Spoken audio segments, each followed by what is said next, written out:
அல்ஹம்துலில்லாஹி ரப்பில் ஆலமீன் வ நஷ்ஹது அன்ன சய்யிதினா முஹம்மதின் அப்துஹு வ ரசூலுஹு ஸாதிகுல் மஸ்தூக் ஸல்லல்லாஹு அலைஹி வ அலா ஆலிஹி வ அஸ்ஹாபிஹி வ ஸல்லம தஸ்லீமன் கஸீரா அம்மா பஅத்.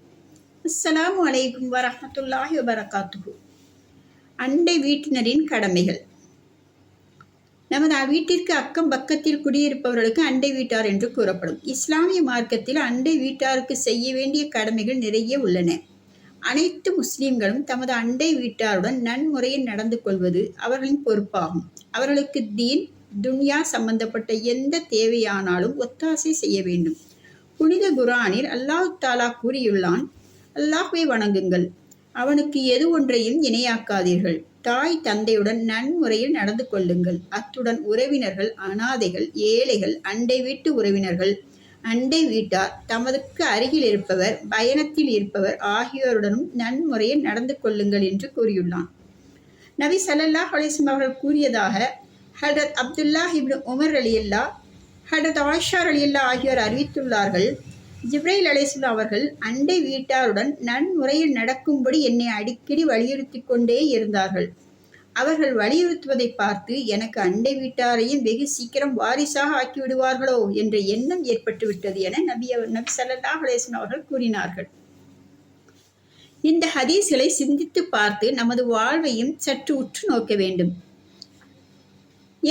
நாம் இந்த ஹதீஸின்படி அமல் செய்கின்றோமா? பல ஆண்டுகள் கடந்து விட்டாலும் நமது அண்டை வீட்டார் என்ன நிலையில் இருக்கிறார்கள், எப்படி வாழ்கிறார்கள், அவர்களுக்கு ஏதேனும் தேவைகள் உள்ளனவா என்ற விஷயங்களை எல்லாம் நாம் அறிந்து கொள்ள வேண்டும்.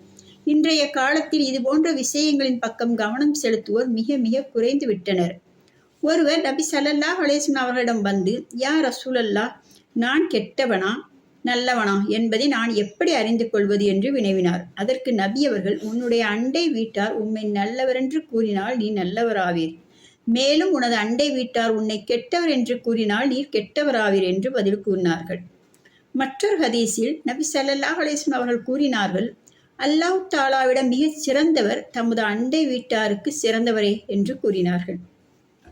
இன்னும் நபி ஸல்லல்லாஹு அலைஹி வஸல்லம் அவர்கள் அருளினார்கள், அல்லாஹ்வின் மீது சத்தியமாக அவர் முஃமின் அல்ல என்று 3 முறை கூறினார்கள். அல்லாஹ்வின் தூதரே, அவர் யார் என வினவப்பட்டது. அதற்கு நபி அவர்கள், எவருடைய தீங்கு மற்றும் சிரமங்களிலிருந்து அண்டை வீட்டார் பாதுகாப்பாக இல்லையோ அவரே யாவார் என்று கூறினார்கள். ஒரு தடவை நபி ஸல்லல்லாஹு அலைஹி வஸல்லம் அவர்களிடம், அல்லாஹ்வின் தூதரே, இன்ன பெண் இரவு முழுக்க தொழுது கொண்டே இருக்கின்றாள், சதாவும் பகல் நேரங்களில் நோன்பு நோற்றுக்கொண்டே இருக்கிறாள், தான தர்மங்களும் நிறைய செய்கின்றாள், ஆனால் தனது நாவினால் அண்டை வீட்டாருக்கு சிரமம் தருகின்றாள், இப்படிப்பட்ட பெண்ணை பற்றிய சட்டம் என்ன என்று வினவப்பட்டது. அதற்கு நபி அவர்கள், அவர் நரகத்திற்கு செல்வாள் என்று கூறினார்கள். பிறகு மற்றொரு பெண்ணை பற்றி, இவள் ஃபர்லு தொழுகை மட்டுமே தொழுகிறாள், ரமணான் மாதத்தில் மட்டுமே நோன்பு நோக்கின்றாள், சிறிது வெண்ணெயை மட்டும் தர்மம் செய்கின்றாள், ஆனால் அவள் யாருக்கும் எந்த சிரமமும் கொடுப்பதில்லை, இப்படிப்பட்ட பெண்ணை பற்றிய சட்டம் என்ன என்று வினவப்பட்டது. அதற்கு நபி அவர்கள், அவள் சொர்க்கம் செல்வாள் என கூறினார்கள். இன்னும் நபி ஸல்லல்லாஹு அலைஹி வஸல்லம் அவர்கள் அருளினார்கள், எவர் அல்லாஹ்வின் மீதும் மறுமை நாளின் மீதும் நம்பிக்கை வைத்துள்ளாரோ அவர் தமது அண்டை வீட்டாருக்கு சிரமம் தராமல் இருக்கட்டும் என்றார்கள். மேலும் எவர் அல்லாஹ்வின் மீதும் மறுமை நாளின் மீது நம்பிக்கை வைத்துள்ளாரோ அவர் தமது விருந்தாளியை கண்ணியப்படுத்தட்டும். மேலும் எவர் அல்லாஹ்வின் மீதும் மறுமை நாளின் மீதும் நம்பிக்கை வைத்துள்ளாரோ அவர் நல்ல விஷயங்களையே பேசட்டும் அல்லது வாய் மூடி அமைதியாக இருக்கட்டும் என்று கூறினார்கள். ஒரு சஹாபி நபி அவர்களிடம், அல்லாஹ்வின் தூதரே, என் மீது என் அண்டை வீட்டாருக்குரிய கடமை என்ன என்று வினவினார். அதற்கு நபி அவர்கள், அவர் நோயுற்றால் அவரிடம் நலம் விசாரிக்க வேண்டும், அவர் இறந்துவிட்டால் அவருடைய ஜனாசாவில் கலந்து கொள்ள வேண்டும், அவர் கடன் கேட்டால் கடன் கொடுக்க வேண்டும், அவரிடம் ஏதேனும் குறையை கண்டால் அதை மறைத்து விட வேண்டும், அவருக்கு ஏதேனும் பாக்கியங்கள் கிடைத்தால் சுப செய்தி கூற வேண்டும், அவருக்கு ஏதேனும் இழப்பு ஏற்பட்டால் அவரிடம் துக்கம் விசாரிக்க வேண்டும், மேலும் தமது வீட்டின் சுவரை அவருடைய வீட்டின் விட உயர்த்தி கட்டாதீர்கள், அவர் அனுமதி அளித்தால் உயர்த்தலாம், தமது வீட்டு உணவின் வாசத்தால் அவரை சிரமப்படுத்தக்கூடாது, எனவே அதிலிருந்து கொஞ்சத்தை அவருடைய வீட்டுக்கும் கொடுத்து அனுப்புங்கள் என்று கூறினார்கள். அண்டை வீட்டினருக்கு தொல்லை கொடுப்பது பிற மக்களுக்கு தொல்லை கொடுப்பதை விட அதிக பாவமாகும்.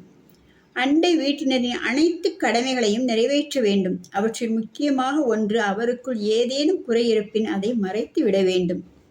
திருக்குர்ஆனிலும் ஹதீஸ்களிலும் கூறப்பட்ட அண்டை வீட்டார் சம்பந்தப்பட்ட கடமைகளையும் அதை தவற விடுவதால் ஏற்படும் விளைவுகளையும் மிகவும் கவனத்தில் கொண்டு அதன்படி வாழ்ந்து அல்லாஹ்வின் அருளை பெறுவோமாக. வல்ல நாயகன் அல்லாஹ் தஆலா அருள் புரிவானாக. அலல்லாஹி தவக்கல்னா ரப்பனா லா தஜ்அல்னா ஃபித்னதன் லில் கௌமில் ஸாலிமீன்.